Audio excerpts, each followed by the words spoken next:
오늘 하나님의 말씀은 히브리서 7장 4절에서 7절까지 내용입니다. 7장 4절에서 7절까지. 이 사람이 얼마나 높은가를 생각해 보라. 조상 아브라함도 노략물 중 10분의 1을 그에게 주었느니라.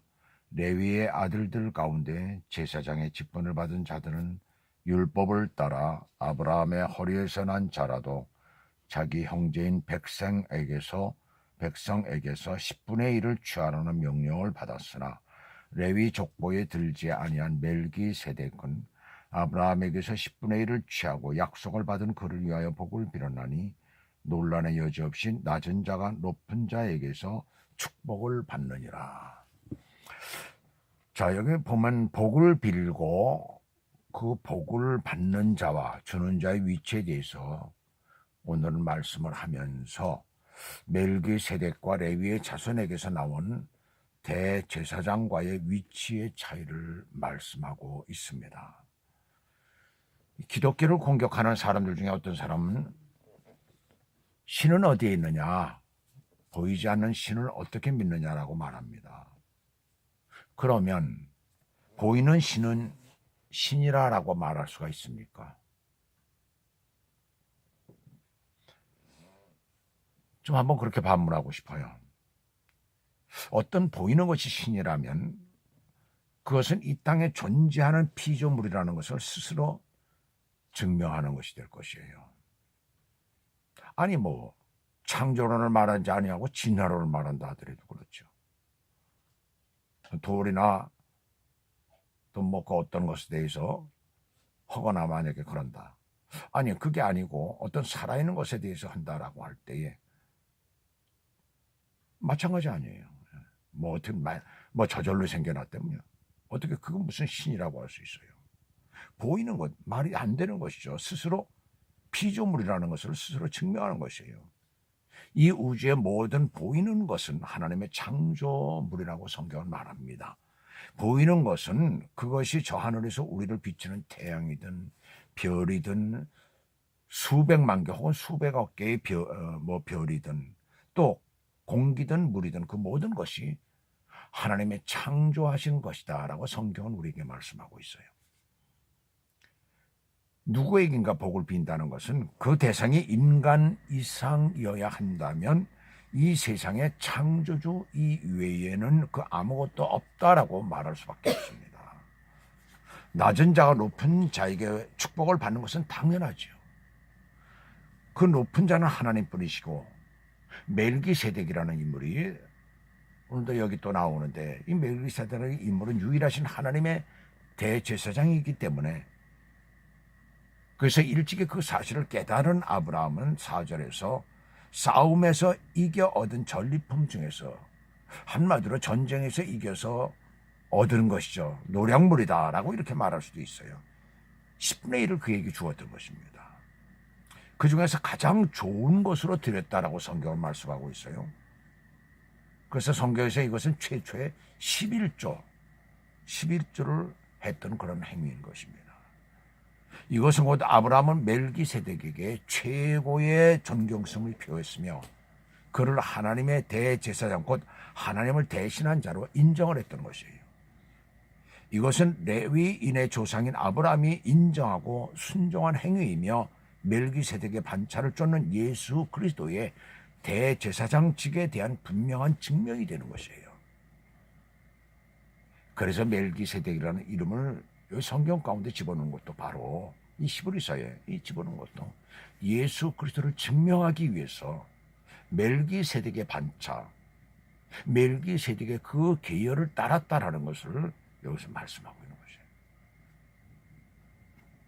레위 계통의 제사장은 5절 보시면 율법을 따라 임명된 자들이고 그들은 반드시 아브라함의 자손이어야 했어요. 그들의 율법은 백성에게서 10분의 1을 취했던 것이에요. 여기서 우리는 크게 깨닫는 것이 있습니다. 멜기세덱에 들은 이 10분의 1은 단순히 물질의 의미, 어떤 물질을 드린 것이 아니고 하나님의 종임을 인정하고 또한 그를 세우신 하나님을 사랑하고 그분을 나의 주님으로 인정하는 놀라운 은혜가 그 안에 있는 것이에요. 참 놀랍죠. 이 말씀 가운데서 우리가 이 11조가 무엇인가라는 것이 분명하게 여기서 드러나고 있습니다. 그냥 우리가 어떤 의미적으로 어떤 예수 믿는 사람들, 교회 다니는 사람은 11조를 내야 된다는 그런 의미가 아니에요. 그건 바로 레위 사람들이 하는 것입니다. 바로 그것은 뭐예요? 정말 그분을 사랑한다는 그 마음이 그 속에 들어가 있어야 된다는 얘기예요. 하나님의 종임을 인정했다라고 하잖아요. 교회를 하나님이 세우신 교회다라고 생각을 해야 되고, 또 하나님이 세우신 목사를 뭐예요? 하나님의 종이다라는 것은 인정이 되어야 되는 것이고, 또 그것뿐만이 아니라 하나님을 사랑하는 그 마음이 그 속에 있어야 되는 것이에요. 그래서 율법적인 그 의미보다는 훨씬 그 의미가 월등한 것이죠. 자, 6절을 다시 한번 보시겠습니다. 6절을 보시면 레위 족보에 들지 아니한 멜기세덱은 아브라함에게서 10분의 1을 취하고 그 약속을 받은 그를 위하여 복을 빌었나니 그랬어요. 자, 레위 자손들은 법적 권리 아래 있죠. 그래서 그 11조를 받았지만은, 그러나 멜기세덱은 법적 권리가 부여된 그 족보에 들지 않았음에도 아브라함에게서 11조를 받았어요. 그는 율법에 따라서 한 것이 아니라 자발적으로 그렇게 했던 것입니다. 여기서 우리는 11조 혹은 다른 헌금을 드리는 자가 어떤 자세로 헌금을 드려야 하는지를 여기서 발견하게 되죠. 성경 가운데도 우리 신약 성경에도 나오고 있죠. 억지로 드리지 말라. 억지로 하지 말고 자발적으로 해야 함을 여기서 말씀하고 있는 것이에요. 그리고 그 약속받은 그를 위하여 무엇을 했다고요?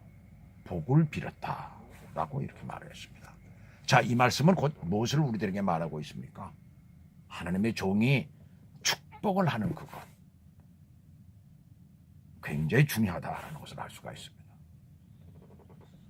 아브라함은 보통 사람이 아니었어요. 하나님의 약속을 가진 선택된 사람이었어요.